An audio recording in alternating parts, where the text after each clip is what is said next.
Commissioner Traynor, I want to read from your testimony. They have sat idly by and allowed a state officer to assert federal jurisdiction where they themselves had taken jurisdiction and couldn't prosecute. I want you to unpack that sentence for us again real quick. Thank you, Mr. Chairman, for the question.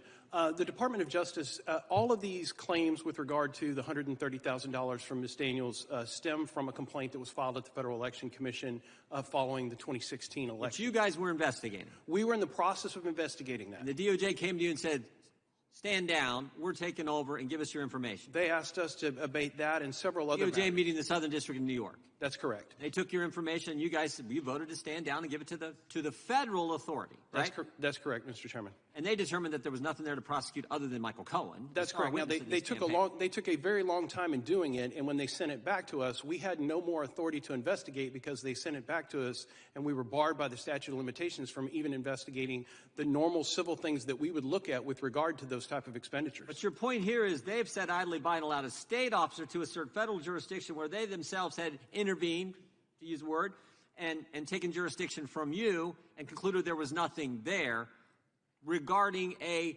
federal statute, right? That is a, quote, federal crime that they come up with somewhere. That is correct, Mr. Chairman. And I don't know what role Mr. Coangelo played in that investigation that took place when they took it away from the Federal Election Commission, did that investigation, and then he later left the office to go prosecute this at the state level. Well, we're going to find that out on July 12th when Mr. Colangelo will be sitting in your seat and Mr. Bragg will be sitting in Ms. Foley's seat, and we'll get a chance to ask him. Ms. Foley, Mrs. Foley, excuse me, the Democrats talk about, jury of his peers. Okay, fine, that's how our system works.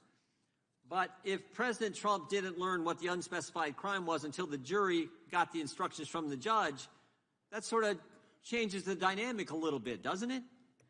Yeah, it's not blaming the jury. I mean, of course, the jury, has to operate according to the instructions provided by the judge. The poison here, the poison pill, are the jury instructions themselves, which provided the notice, but it came too late for purposes of due process. So, yeah, I mean, you can't correct that through a bad set of jury instructions. If there's a due process defect because he learned too late, you have to redo the trial. You have to reverse the conviction, and then the prosecutor has to decide if they want to. Yeah. I was an economics major. I majored focused on wrestling, but you had to get a degree. I got one in economics, and they talk about this opportunity cost. If you don't know what the issue is, you miss the opportunity to maybe focus in on the issue as the defense counsel, right? Yeah. That's kind of important, particularly when you're talking about what kind of sentence they may try to impose on the president on July 11th. That's kind of important, right? It's kind of important, and I would suggest that any member of this committee who faced similarly amorphous charges or a loved one would be absolutely incensed by facing these kinds of charges where it was a moving target. You're not the only constitutional scholar who's raised this concern, this, I think, huge concern. Mr. Dershowitz, Mr. Turley, other esteemed constitutional scholars have said the same thing. I'm in good company. I think there's a general consensus that there are some due process problems here. You sure are. Mr. Attorney General, July 15, 2021, Alvin Bragg. I'm the candidate in the race who has the experience with Donald Trump, and I think it'd be hard to argue with the fact that that'd be the most important, most high-profile case, and I've seen him up front and seen the lawlessness that he could do. That's what he said as a candidate. Does that fit with kind of the ethics of someone who's a member of the bar and running for a district attorney's position? Is that how you're supposed to conduct yourself in a campaign? Absolutely not. That abhorrent statement is an incurable impropriety that should have disqualified Alvin Bragg from prosecuting that case. Yeah.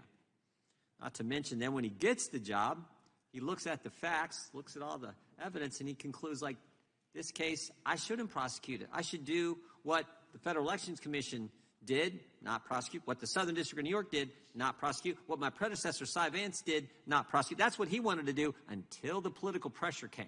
They talk about us all the time. Pressure came from the left. Mark Pomerantz left his job, volunteered, goes and becomes an assistant district attorney to go after President Trump. And then when Alvin Bragg gets there and looks at how crazy the case is, Michael Cohen's going to be their star witness, he goes, this is crazy. I'm not doing it. I'm not that crazy. But then they leak, Pomerantz resigns, leaks the letter, and all the left goes crazy. And Alvin Bragg says, now I'm going to do what I said during the campaign, even though I know it's wrong. And that's what happened. And then they got a judge who went along with all the crazy things Ms. Foley's pointed out. That's the story. And that story is consistent with the facts. That's why we're here today, and that's why we look forward to Mr. Bragg and Mr. Colangelo sitting right where you're at so they can answer our questions. Mr. Chairman,